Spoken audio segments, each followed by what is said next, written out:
कथेचे नाव म्हणे कोण मागे आले. गाडी वळणावर वळली तेव्हा डॉक्टर दिवेकरांना भास झाला की कुणीतरी आपला पाठलाग करते आहे. अस्वस्थपणे त्यांनी आरशात नजर टाकली. खरोखरीच एक मोटरसायकल त्यांच्या गाडीच्या पाठोपाठ येत होती. कुणीतरी आपल्या गाडीच्या मागोमाग येत आहे असा भास डॉक्टरांना नेहमीच व्हायचा. त्यात विशेष काही नव्हते. आरशात पाठीमागच्या वाहनांची झुंड दिसायची. त्यातील काही वाहने रस्ता बदलून जायची. जी शिल्लक राहत ती मागे येत आहेत असे वाटायचे. पुन्हा नवीन वाहने दिसू लागायची. जुनी वेग वाढून जायची. मूळचे एखाद दुसरे राहायचे. तेच पाठलाग करीत आहे असे वाटायचे. चमत्कारिक भास. डॉक्टरांना या भासाची मौज वाटायची. कोण कशाला येते आपल्या गाडीच्या मागे? पण एकाच दिशेने वाहने न्यावी लागतात म्हणून असे घडते. एवढेच. गंमतच आहे. पण आजकाल त्यांना कशाचीच फारशी गंमत वाटत नसे. वळणावर सगळ्या गाड्या वळल्या आणि त्यांची गाडी एकटीच एका शांत रस्त्याने जाऊ लागली. तिच्या मागे ती मोटरसायकल. या वळणावर नेहमी असेच व्हायचे. हॉस्पिटलकडे जाणारा रस्ता अगदी शांत होता. सगळ्या गाड्या नेहमी डावीकडच्या रस्त्याने पुढे निघून जायच्या. एखाद दुसरीच गाडी हॉस्पिटलच्या रस्त्याने जात असायची.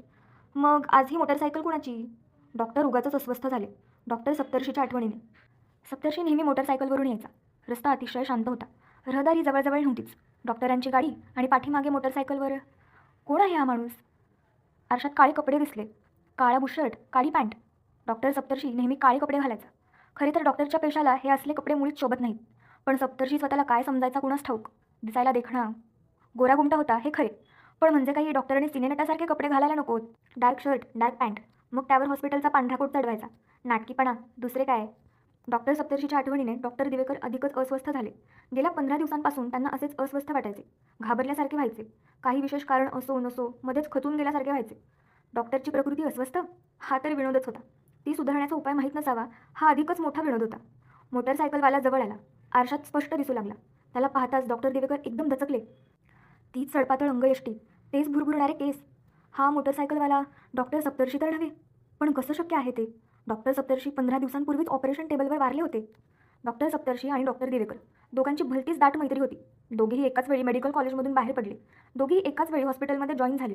दोघेही जवळजवळ एकाच वयाचे होते. पण गोलसर आकाराने आणि विरू लागलेल्या केसांमुळे दिवेकर भारदस्त वाटायचे. तर देखणेपणामुळे आणि फॅशनेबल पोशाखामुळे सप्तर्षी पोरगेले वाटायचे. त्यांना पाहिल्यावर दोघेही एका वर्गात शिकले हे कुणाला खरेच वाटत नसे. असे असले तरी दोघांची मैत्री मात्र पक्की होती. दोघांचीही लग्ने अजून व्हायची होती. दोघांनाही संसाराचा व्याप नव्हता. पत्ते खेळायची, चांगले सिनेमे बघायची आवड दोघांनाही सारखीच होती. प्रत्येक विषयात दोघांची मते जुळणारी होती. असे मजेत दिवस जात होते. हॉस्पिटलमध्ये निलिमा सारंग येईपर्यंत. मनातल्या वेड्या शंका दिवेकरांनी काढून टाकल्या आणि ते गाडी चालविण्यावर लक्ष केंद्रित करू लागले.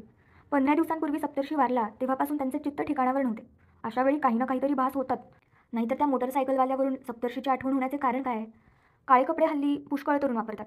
अशी चांगलट बऱ्याच जणांची असू शकते. केस असे भुरभुरते ठेवण्याची देखील फॅशनच आहे. आपले केस विरू लागले नसते तर आपणही कदाचित. डॉक्टरांनी वेळीच स्वतःला आवरले. आपण खरोखर मनाला पटवू लागलो आहोत की तो सप्तर्षी नव्हे. त्यासाठी आपण निरनिराळी कारणे देत आहोत. पण खरोखर अशी कारणे देण्याची गरजच काय? ज्या अर्थी सप्तर्षी जिवंत नाही त्या अर्थीच तो मोटरसायकलवर असणे शक्य नाही. पण हा एकांत रस्ता, सरळ सापासारखा हिल चढणारा आणि एका बाजूला पाणी, सकाळच्या उन्हात चमकणारे उघडे बोडके दगड, निर्दय वाटणारे, इनडिफरंट. सगळे पाहिले तरी हे खडक बोलणार नाहीत. यांचे काय जाते? पण असल्या एकलकोंड्या रस्त्याने जायचे म्हणजे माणसाच्या मनाचा किती थरकाप होतो. आपल्यासारख्या सुदृढ शरीराच्या माणसाच्या वाटेला या जगातले कोणी जाऊ शकणार आहे? या जगातले नाही, पण दुसऱ्या. What do you mean? Share nonsense. हा मोटरसायकलवाला चक्क जिवंत माणूस आहे. आपल्याला त्याची भीती वाटण्याचे कारण काय? पण मग तो आपल्या मागून काय येत असावा? ठीक आहे, त्याला मागून येण्याचे कारण नाही. जाऊ दे पुढे. डॉक्टर दिवेकरांनी गाडीचा वेग मंदावला. जाऊ दे, जाऊ दे त्याला डावीकडून पुढे.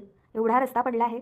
एकदाचा पुढे जाऊन दिसेनासा झाला की आपल्या मनातले हे सगळे खुळचट विचार ताबडतोब कुठल्या कुठे नाहीसे होते, जळमटांसारखे. हो हो पुढे. पण डॉक्टर दिवेकरांना आश्चर्याचा धक्का बसला. मोटरसायकलवाला पुढे तर गेला नाहीच, पण वेग मंदावून त्यांच्या मागोमागच येत राहिला. निलिमा मोठी गोड मुलगी होती. नर्स म्हणून ती हॉस्पिटलमध्ये रुजू झाली, पण वागण्यात रुबाब होता, डौल होता. मेट्रॉनपेक्षा काय, डॉक्टरपेक्षाही तिचा रुबाब अधिक होता. रुबाब म्हणजे तोरा नव्हे, प्रत्यक्षात ती शिष्टपणे वागत नसे. सर्वांशी मर्यादेने, विनयाने बोलायची. पण हे तिचे मर्यादेचे वागणे इतके शोभून दिसे की त्यापुढे बाकीच्यांची ऐट फिक्की पडावी. मंजूळ आवाजात ती लागवीपणे बोलायची. बोलताना गालातल्या गालात किंचित हसायची. हसताना तिच्या गालांना चिमुकल्या खळ्या पडत. मान वर न करता, नजर न रोखता ती सारे काही ऐकून घ्यायची. मोजके बोलायची आणि डौलदारपणे इकडून तिकडे वावरायची. तिच्या या साऱ्या वागण्यात एक प्रकारचा जो खानदानीपणा होता त्याचाच कुणालाही मोह पडायचा. निदान दिवेकरांना तरी लगेच मोह पडला. हॉस्पिटलमधून डॉक्टर्स आणि नर्सेस यांच्या चालणाऱ्या भानगडींविषयी आजवर ऐकून ते कंटाळून गेले होते. आपण असल्या लफड्यात काय वाटेल ते झाले तरी अडकायचे नाही असा निश्चय त्यांनी मेडिकल कॉलेजमध्ये असतानाच केला होता. त्यानंतर हॉस्पिटलमध्ये आल्यावर त्यांनी नर्सेसचे जे एक एक कळकट बिनडोक अवतार पाहिले त्यावरून हॉस्पिटलमधल्या नर्सेस हा त्यांच्या आणि सप्तर्षीच्या कुचेष्टेचा, विनोदाचा नेहमीचा विषय झाला होता. आणि आता निलिमा सारंगने त्यांच्या सगळ्या कल्पना बदलून टाकल्या होत्या. नव्हे, त्यांचे चिमुकले जगच उलटे पालटे करून टाकले होते. त्यांच्या आणि सप्तर्षीच्या बोलण्यातील नर्सेसची कुचेष्टा एकदम बंद पडली होती आणि तिची जागा निलिमाच्या हुशारीच्या तत्परतेच्या कौतुकाने घेतली. हळूहळू दोघांनी चहा पिण्यात, गप्पा मारण्यात तेवढीशी गंमत येईना. निलिमाची आठवण होऊ लागली. काहीतरी निमित्तांनी मग दिवेकर निलिमाला बोलवू लागले. तिच्याशी गप्पा मारू लागले. दोघे कॉफी प्यायला बसले की तिला न चुकता बोलावू लागले. तिला अनेक विषयांत रस होता, समजही होती. त्यामुळे तिघांच्या गप्पा रंगू लागल्या.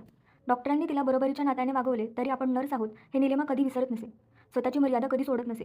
कामातही चुकारपणा करीत नसे. तिच्या या गुणांमुळे दिवेकरांना ती अधिकच आवडू लागली होती. स्वतःच्या भावनांचं डायग्नोसिस डॉक्टरांनी आपल्या पेशाला शोभेल अशा शिताफीने केले. ते निलिमा सारंगच्या प्रेमात पडले होते. Oh no, another doctor nurse affair, त्यांनी स्वतःला आठवण दिली. मग काय झाले? This is perfectly natural. आणि नॅचरल असो वा नसो, बरोबर असो की चूक, निलिमासारखी मुलगी त्यांना संबंध आयुष्यात पुन्हा भेटली नसती. एकदा चालून आलेली संधी त्या हातची सोडणार नव्हते. ती सोडणे त्यांना अशक्यच होते. निलिमा भेटल्यापासून त्यांच्या आयुष्याला एक नवीन गर्द रंग चढला होता. निलिमाशिवाय आयुष्य किती भकास होईल याची कल्पनाही त्यांना करता येत नव्हती. त्यांनी निलिमाला लग्नाची मागणी घालण्याचे ठरवले.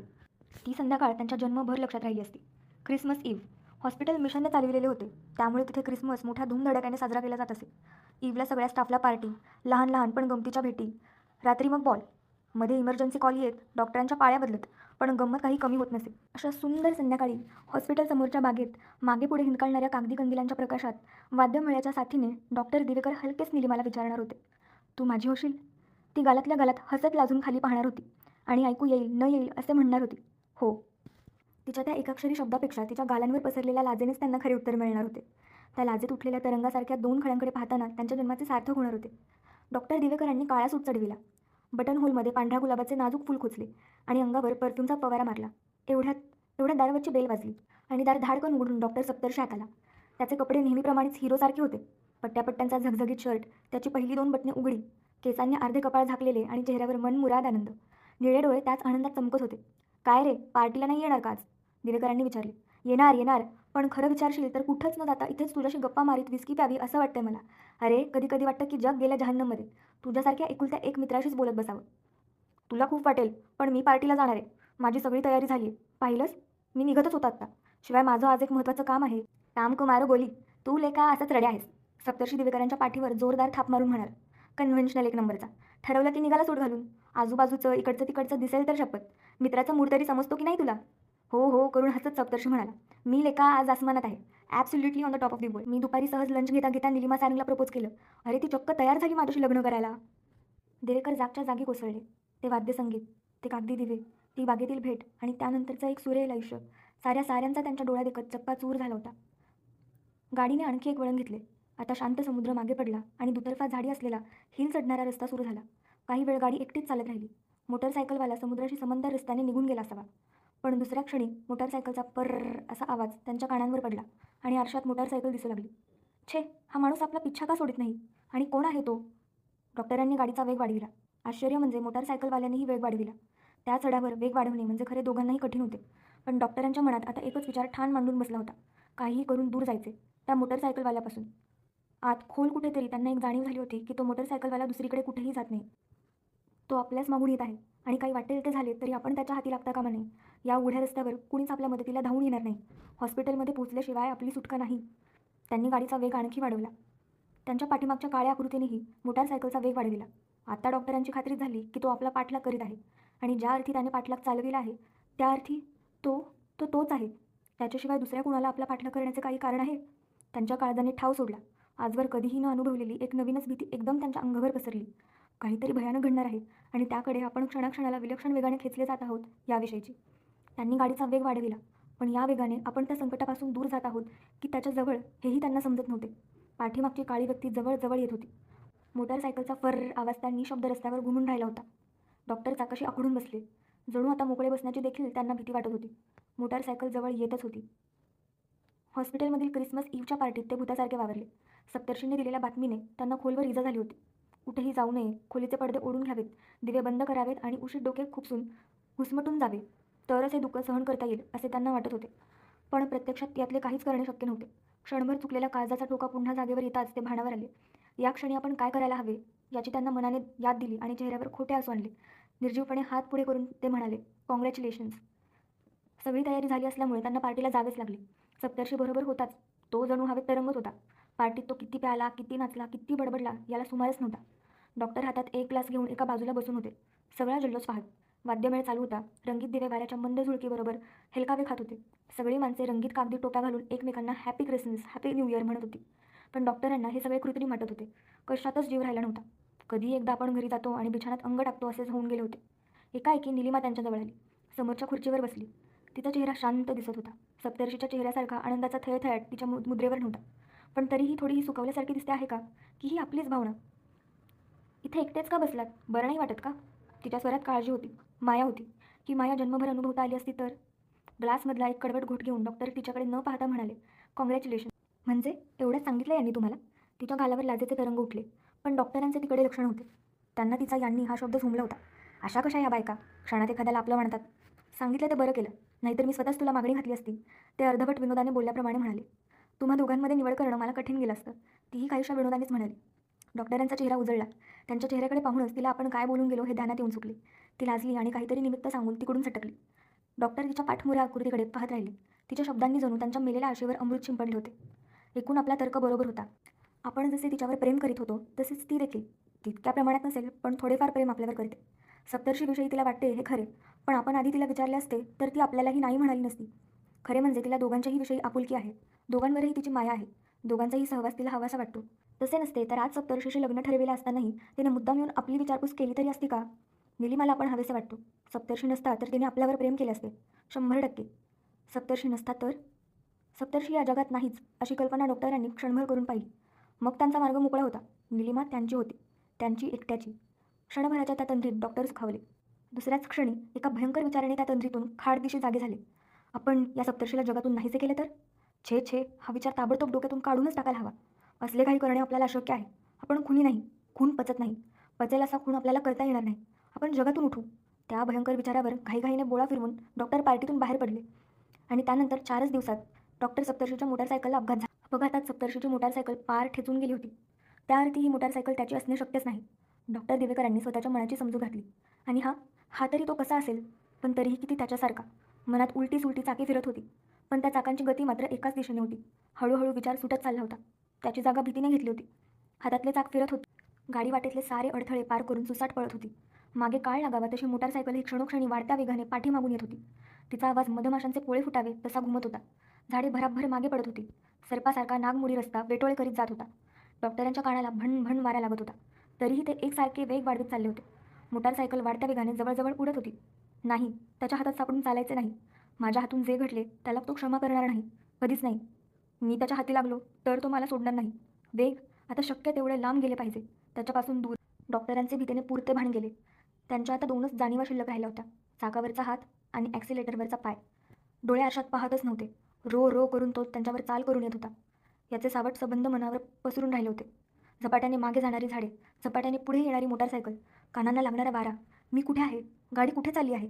ती तर वाऱ्यावर. तरीही वेग वाढवला पाहिजे, तेवढाच एक आसरा. नाहीतर तो कुठल्याही क्षणी. वेग, वाढता वेग, अचानक सुटलेला चक्रावरचा हात. कोसळताना सारे काही वेडेवाकडे झाले. आभाळ मोटारीत घुसले. झाडे अंगावर पडली. काळोख, सगळा काळोख. गाडी उलटी झाली. तरी तिची चाके वेगात फिरतच राहिली. डॉक्टर दिवेकरांनी डोळे उघडले तेव्हा त्यांना समोर दिसली ती पांढरी शुभ्र भिंत. बस, या पलीकडे नजर खालीवर जाऊच शकत नव्हती. डोक्यावर जाडजूड बँडेज, दोन्ही कानांवरून खाली आलेले, नजरेला जशी काही झडपे बसवलेली. मग वातावरणाचा वास आला. भिंतीवरचे कॅलेंडर नजरेच्या टप्प्यात आले आणि ध्यानात आले की आपण आपल्याच हॉस्पिटलमध्ये आहोत. काय झाले असावे? आपल्याला कशासाठी येथे निजवून ठेवले असावे? एवढ्यात पाठीतून जबरदस्त कळ आली आणि त्याबरोबरच काय झाले त्याची आठवण आली. वेग, भन्नाट वेग, भणभणणाऱ्या वारा, मागे सटासटा निसटणारी झाडे. आपण गाडीत होतो, स्वतः गाडी चालवत होतो आणि पाठलाग करणारी ती मोटारसायकल, तो काळे कपडे घातलेला माणूस. अखेरीस आपण त्याच्यापासून दूर जाऊ शकलो तर? त्याही अवस्थेत दिवेकरांना हायसे वाटले. बहुधा आपल्या कारला अपघात झाला असावा. पण मग आपल्याला इथे कुणी आणले? कुणीही असेल, या भागात आपल्याला ओळखणारे काही कमी नाहीत. पण मग तो मोटारसायकलवाला, आपण अपघातात सापडल्यावर आपल्याला गाठणे त्याला अगदीच सोपे गेले असेल. मग त्याच्या तावडीतून आपण वाचलो कसे? नक्की तोच होता? आपल्या कृत्याचे प्रायश्चित देण्यासाठी हात धुवून तो आपल्या पाठीमागे? मग आपण जिवंत कसे राहिलो? आपण नक्की जिवंत आहोत ना? दिवेकरांनी समोरच्या पांढऱ्या शुभ्र भिंतीवर नजर लावली. सारे काही शांत होते. स्तब्ध, विलक्षण स्तब्ध. डॉक्टर सप्तर्षीला मोटारसायकलचा अपघात झाला हे कळल्यावर निलिमा कोसळली. ती त्याला वरचेवर सांगायची, इतक्या वेगाने मोटारसायकल चालवत जाऊ नकोस. पण तो ऐकत नसे. त्याचा स्वभावच विचित्र होता, पाऱ्यासारखा. हातात आला असे वाटता वाटता निसटून जाणारा. प्रत्येक गोष्ट तो अत्यंतिकपणे करायचा. निलिमावर प्रेम जसं अत्यंतिकपणे करायचा तसा मोटारसायकल देखील अत्यंतिकपणे चालवायचा. मुळूमुळू काही करणे त्याच्या स्वभावातच नव्हते. मोटारसायकल चालवायची ती भन्नाट वेगाने, मग सपाट रस्ता असो की चढण. एकंदरीत त्याचा हा स्वभाव निलिमाला आवडायचा. पण मोटारसायकल वेगाने चालविणे त्याने सोडून द्यावे हा तिचा हट्ट होता. अर्थात ते सप्तर्षी ऐकणार नाही हेही तिला ठाऊक होते. जे कधीतरी होणार होते ते अखेरीस झाले. हॉस्पिटलच्याच रस्त्यावर भन्नाट मोटारसायकल चालविताना समोरून अचानक एक माल ट्रक आडवी आली. आयत्या वेळी मोटारसायकल बाजूला वळविण्याच्या प्रयत्नात लांब फेकली गेली. सुदैवाने सप्तर्षी ठार झाला नाही, पण त्याच्या डोक्याला जबर दुखापत झाली. याच हॉस्पिटलमध्ये त्याला दाखल केले. निलिमा प्रथम धाय मोकलून रडली, मग तिच्यातली नर्स जागी झाली. सप्तर्षीला वाचविण्यासाठी ती धीराने उभी राहिली. सप्तर्षीच्या डोक्याचे इमर्जन्सी ऑपरेशन करायला हवे होते. ऑपरेशनपूर्वी सप्तर्षी शुद्धीवर आला. त्याने डोळे उघडले आणि निलिमाच्या डोळ्यातून पाण्याची धार लागली. तिने हलकीच त्याचा हात हातात घेतला. त्याने मंद स्मित केले. त्याला ऑपरेशन थिएटरमध्ये हलविण्यात आले. दिवेकर निलिमाला म्हणाले, प्लीज निलिमा, तुला सप्तर्षीविषयी किती वाटतं हे मला ठाऊक आहे. कुणापेक्षाही मला एकट्याला. त्याच्यासाठी लागेल ती मदत तू करशील, पण माणसांचा भरोसा देता येत नाही. एखाद वेळी भावना आड येते, चुकून काहीतरी होऊन बसेल. तू तुझ्याऐवजी दुसऱ्या कुणाला तरी पाठव. कसंही करून ऑपरेशन यशस्वी व्हायला हवं. हट्ट करू नकोस, तू शहाणी आहेस, तुला समजतं. ऑपरेशनची वेळ होती. सर्जन सिंघानी या प्रकारच्या ऑपरेशनसाठी नावाजलेले होते. अत्यंत निष्णात आणि अनुभवी म्हणून त्यांची ख्याती होती. डॉक्टर दिवेकर त्यांचे मदतनीस होते. सारे आत गेले, नर्सेस, हॉस्पिटल बॉईज, सारे. एकटी निलिमा मात्र तशीच बसून राहिली, क्षण क्षण मोजीत. अशा ताटकळण्यापेक्षा आपण आत गेलो असतो तर बरे असे तिच्या मनात येत होते. पण तिला दिवेकरांचे पटले होते. तिचा दिवेकरांवर विश्वास होता. असे अनंत युगे ताटकळल्यानंतर एकाएकी थिएटरचे दार उघडले. सर्जन सिंघानी बाहेर पडले. त्यांच्यानंतर डॉक्टर दिवेकर, मग इतर. कुणीही तिच्याकडे पाहिले नाही. पाठ फिरवून सगळे निघून गेले. क्षणभर तिला काही कळेना. कुणीतरी दखल घेईल म्हणून ती तशीच धडपडत उठून उभी राहिली. दुसऱ्या क्षणी या प्रकाराचा अर्थ तिच्या ध्यानात आला. सप्तर्षी ऑपरेशन टेबलावर गतप्राण झाला होता. दिवेकरांच्या सोबतीला आलेली शांतता एकदम भंग पावली. दारावरचा पडदा सळसळला आणि नर्सचा युनिफॉर्म घातलेली निलिमा त्यांच्या समोर येऊन उभी राहिली. प्रथम कुणीच काही बोलेना. स्निग्ध दृष्टीने ती नुसती देवेकरांकडे पाहत राहिली. मग हलकेच म्हणाली, बरं वाटतं आता? हा ओला चिंब मायेचा स्वर ऐकण्यासाठी तरी आपण जिवंत राहिलो याविषयी डॉक्टरांना धन्य वाटले. ते नुसते हसले, बोलण्यासारखे काही नव्हतेच. तीच पुढे म्हणाली, मला आश्चर्य वाटतं, नेहमी गाडी इतकी संथपणे चालवणारे तुम्ही, आज काय झालं तुम्हाला? तो आला होता, तो मोटरसायकल फास्ट चालविणारा. त्याने माझा पाठलाग केला म्हणून मला नाईलाजाने गाडी जोरात मारावी लागली. डॉक्टरांना वाटले एकदा सांगून टाकावे. माझा पाठलाग करून मला मृत्यूच्या तोंडी देऊन तो स्वतः गुप्त झाला. सांगावे सरळ. पण मग वाटले नको, ती विचारील, तुमच्याशी असं वागण्याचं त्याला काय कारण? तुम्ही दोघं तर अतिशय जवळचे मित्र होता. मग आपण काय सांगायचे? डॉक्टर गप्पच राहिले. शून्यात बघत निलिमा म्हणाली, माझंच असं नशीब दरिद्री आहे. 15 पूर्वी तो अपघात आणि आता हा. दिवेकरांच्या मनातल्या आशेला आता पुन्हा पालवी फुटू लागली होती. तिला आपुलकी वाटते आपल्याविषयी, त्याच्या इतकीच. आज ना उद्या ते तिला लग्नाविषयी विचारणार होते, अगदी जपून. तिच्या भावना जराही न दुखावता, मुळीच घाई न करता. घाई केलेली वाईट दिसली असती. जसे काही सप्तर्षीच्या मृत्यूचे दुःख झालेच नाही असे दिसले असते. पण सप्तर्षी गेल्यानंतर ती आपली झाल्याशिवाय राहणार नाही याविषयी त्यांना संदेह उरला नव्हता. कदाचित म्हणूनच आज सप्तर्षीला मोटरसायकलवरून गेलेल्या माणसाला इतका मस्तर का वाटावा? त्याला तर तिचा काय उपयोग? असे झटकून टाकले तरीही भीतीची एक कळ त्यांच्या मनातून उठल्या वाचून राहिली नाही. यावेळेस कदाचित आपण जिवंत सुटलो, पण यापुढे सप्तर्षी आपल्याला जिवंत ठेवणार नाही. डॉक्टर दिवेकरांना घाम फुटला. तुमचं एक मायनर ऑपरेशन करावं लागणार आहे, मणक्याचं, ताबडतोब. निलिमा नर्स म्हणून बोलली. दुपारी 12 वाजता सर्जन गडकरी यायचेत. काही काळजी करू नका, ऑपरेशन अगदी साधं आहे. ऑपरेशन सप्तर्षीच्या ऑपरेशनच्या आठवणीने डॉक्टरांच्या अंगावर काटा आला. दुपारचे 12 वाजले. डॉक्टर दिवेकरांना थिएटरमध्ये नेण्यात आले. सर्जन गडकरी आले. यावेळेस दिवेकरांनी खास रिक्वेस्ट करून नर्स निलिमाला हजर राहायला लावले. तिच्या हजेरीनेच डॉक्टरांना केवढा धीर आला. सगळीकडे शांतता पसरली होती. फक्त घड्याळाची टिकटिक तेवढी ऐकू येत होती आणि मंडळींचे श्वासोच्छवास. अशीच शांतता त्यावेळेस पसरली होती. फक्त टिकटिक आणि श्वासोच्छवास. तो समोर पसरला होता. तो ज्याला आपण मित्र मानले, तो ज्याला निलिमा सर्वस्व द्यायला निघाली आहे, तो आपले सर्वस्व. सगळ्यांच्या तोंडाला फडकी. न बोलण्याची शपथ घ्यावी तसे सारेजण तोंड बांधून बसलेले. सर्जन सिंघानींची चिंतातूर मुद्रा. त्यांनी हातमोजे चढवले. घड्याळाची टिकटिक, टेबलवरचा सप्तर्षीचा श्वासोच्छवास, नुसती निळ्या बुबुळांची हालचाल. इकडून तिकडे, तिकडून इकडे. कुठे गेले ते चिडवल्यासारखे हो हो करून हसणे. तो उन्माद. I proposed her, she accepted. तुला माहीत नसेल पण तू दगा दिलास, मला दगा दिलास. सगळीकडे दाटून येणारा काळोख, फक्त डोक्यावर जळणारा एक प्रखर दिवा. दिव्याच्या प्रकाशातून धातूच्या हत्यारांमधून निघालेले थंड किरण आणि स्तब्धता. स्तब्धता. डॉक्टर दिवेकर शांतपणे ऑपरेशन टेबलवर पडलेले. फक्त विचारचक्र चाललेले, अतिशय वेगाने. माथ्यावरचा दिवा, बाकी सारा थंड काळोख. या काळोखात काय असेल? भीती, विलक्षण भीती. तो मोटरसायकलवाला, काळेभोर कपडे घातलेला. आपली मोटार उलटताच तो गुप्त झाला, पण तो नक्की तोच होता, सप्तर्षी. आपले प्राण घेण्यासाठी टपलेला. सर्जन गडकरींनी खून केली ॲनेस्थेशिया देण्यासाठी. मला वाचवा, दिवेकरांच्या हृदयाने आकंत केला. कुणीतरी वाचवा, तो माझे प्राण घेईल. का? कशासाठी? मी सांगू शकत नाही, पण त्याला कारण आहे, कारण आहे. त्याबरोबर त्यांचा मदतनीस डॉक्टर ॲनेस्थेशिया देण्यासाठी पुढे सरसावला. दिवेकरांनी त्याच्याकडे पाहिले, मात्र एक प्रचंड भीतीची लाट त्यांच्यावर कोसळली. तेच निळे डोळे, तेच कपाळावर आलेले केस, पांढऱ्या कुटाखाली तीच काळी कॉलर. सप्तर्षी हा इथे कसा आला? वाचवा, तो मला गुंगीच्या औषधांचा ओव्हरडोस देईल, तो माझे प्राण घेईल, वाचवा वाचवा. ते किंचाळत सुटले. He is Saptarshi, he wants to kill me because I killed him. मी त्याचा प्राण घेतला, मी त्याला ओव्हरडोस दिला, अ परफेक्ट मर्डर, म्हणून तो माझे प्राण. वाचवा वाचवा, कुणीतरी वाचवा मला. पण यापुढचे त्यांना काहीच कळू शकले नाही. सगळीकडे भयान काळोख पसरला. डॉक्टर शुद्धीवर आले तेव्हा खोली संध्याकाळच्या उदास मळकट प्रकाशाने भरून गेली होती. त्यांच्या उशाशी कोणीतरी बसले होते. ती निलिमा नव्हती, सप्तर्षीही नव्हता. कुणीतरी तिसराच गृहस्थ, पण पोरगेला, काहीसा सप्तर्षीसारखा वाटणारा. पायथ्याशी एक नर्स उभी होती. त्यांनी डोळे उघडताच नर्स पुढे झाली. त्या पोरगेल्या गृहस्थाकडे बोट दाखवून म्हणाली, हे डॉक्टर अष्टीकर, डॉक्टर सप्तर्षींच्या जागी आले. आता एक गोष्ट दिवेकरांच्या लक्षात आली. अष्टीकरांनी काळ्या पॅन्टवर काळा बुशर्ट घातला होता. आजच जॉईन झाले. सकाळी त्यांना थोडा उशीर झाला म्हणून ते जोरात मोटारसायकल हाणत होते. तर तेवढ्यात तुमच्या गाडीचा ॲक्सिडेंट झाला. यांनीच तुम्हाला हॉस्पिटलमध्ये आणून पोहोचवलं. डॉक्टर अष्टीकर हसले. त्यांनी नर्सला खूण केली. ती निघून गेली. नर्सने इतकी सविस्तर ओळख करून का दिली माहिती आहे? ते हसत हसत म्हणाले, मीच तिला सांगितलं तसं. तुमचा गैरसमज झाल्याचं कळलं मला. दुपारी ऑपरेशनच्या वेळेस तुम्ही मला सप्तर्षी समजल्यात, पण मी काही तुम्हाला ओव्हरडोस दिला नाही. तुमचं ऑपरेशन यशस्वी झालं यावरून ते दिसतेच आहे. डॉक्टर दिवेकरांनी स्मित केले. त्यांना हायसे वाटले. भीतीच्या कल्पनांची जळमटे डोक्यातून जात आहेत असे वाटले. अर्थात तुमच्या कबुली जबाबाने इथे बरीच खळबळ उडाली आहे. ती निलिमा सारंग तर पोलिसात जाण्याच्या गोष्टी बोलते आहे, पण हॉस्पिटल तिला तसं करून देईल असं वाटत नाही. शेवटी हॉस्पिटलला देखील स्वतःच्या इब्रतीचा विचार करायला हवा. एनिवे, हे सगळं प्रकरण तुमचं आयुष्य उद्ध्वस्त करून टाकणारे डॉक्टर दिवेकर. जाऊ दे, फॉरगेट इट. तुम्ही आधी बरे तर व्हा या आजारातून. अष्टीकरांनी सांगितलेल्या या हकीकतीने डॉक्टर हतबुद्ध झाले होते. आजारातून बरे होण्याचा काय फायदा होता? निलिमा तर पुन्हा त्यांचे तोंड बघायला तयार होणार नव्हतीच, पण सारा समाज एक खुनी डॉक्टर म्हणून त्यांच्याकडे बोट दाखविणार होता. तुमच्या समजुतीप्रमाणे मी तुम्हाला ओव्हरडोस नाही दिला डॉक्टर दिवेकर, अष्टीकर सांगत होते. अहो, तुमचा प्राण घ्यायचा असता तर सकाळी तुम्ही बेशुद्ध पडलेले असताना मला तुमच्या डोक्यात धुंडा नसता का घालता आला? चांगली अपघाताची सबब होती, कुणालाही कळलं नसतं. पण मी तुम्हाला इथे घेऊन आलो डॉक्टर, जगण्याची संधी दिली. आता तुम्ही पुष्कळ वर्ष जगा. डॉक्टर अष्टीकरांच्या शब्दाला धार आली होती. पुष्कळ वर्ष जगा आणि आपल्या पापाचं प्रायश्चित जिवंतपणीच घ्या. दिवेकर ऐकत राहिले. अष्टीकरांच्या शब्दांनी ते आतल्या जळत चालले होते. असे जळणे यापुढे त्यांच्या नशिबी कायमचेच लिहून ठेवले होते. पण आता ह्या क्षणी त्यांना चिंता वाटू लागली होती, ती दुसऱ्याच एका गोष्टीची. अष्टीकरांचा आवाज त्यांना ओळखीचा वाटू लागला होता. आपण डॉक्टर आहोत दिवेकर, अष्टीकर सांगत होते. माणसाला जीवनदान देणं हे डॉक्टरचं कर्तव्य असतं, त्याचा खून करणे नव्हे. आणि प्रेम आडियो हो किंवा सूड, माणसानं आपलं कर्तव्यच करायला हवं. मी तुम्हाला जिवंत ठेवलं ते याचसाठी डॉक्टर, अष्टीकर हसत हसत म्हणाले. पण त्यांच्या बोलण्याकडे दिवेकरांचं लक्ष नव्हतं. तुम्ही मला ओळखलं डॉक्टर, अष्टीकर म्हणाले. खऱ्या अष्टीकरला आज मी त्याच्या घरीच डांबून ठेवले. सुदैवाने इथं कोणी त्याला पाहिलेलं नाही. मी थोडंसं वेगळं दिसण्याचा प्रयत्न केला, पण अजून मला रूप पालटणं तितकंसं जमत नाही. सप्तर्षी हो हो करून हसत म्हणाला. Live and let live doctor, जगा आणि जगू द्या, कारण मरण फार भयंकर असतं. पाहता पाहता त्याचे शरीर विरळ होत गेले.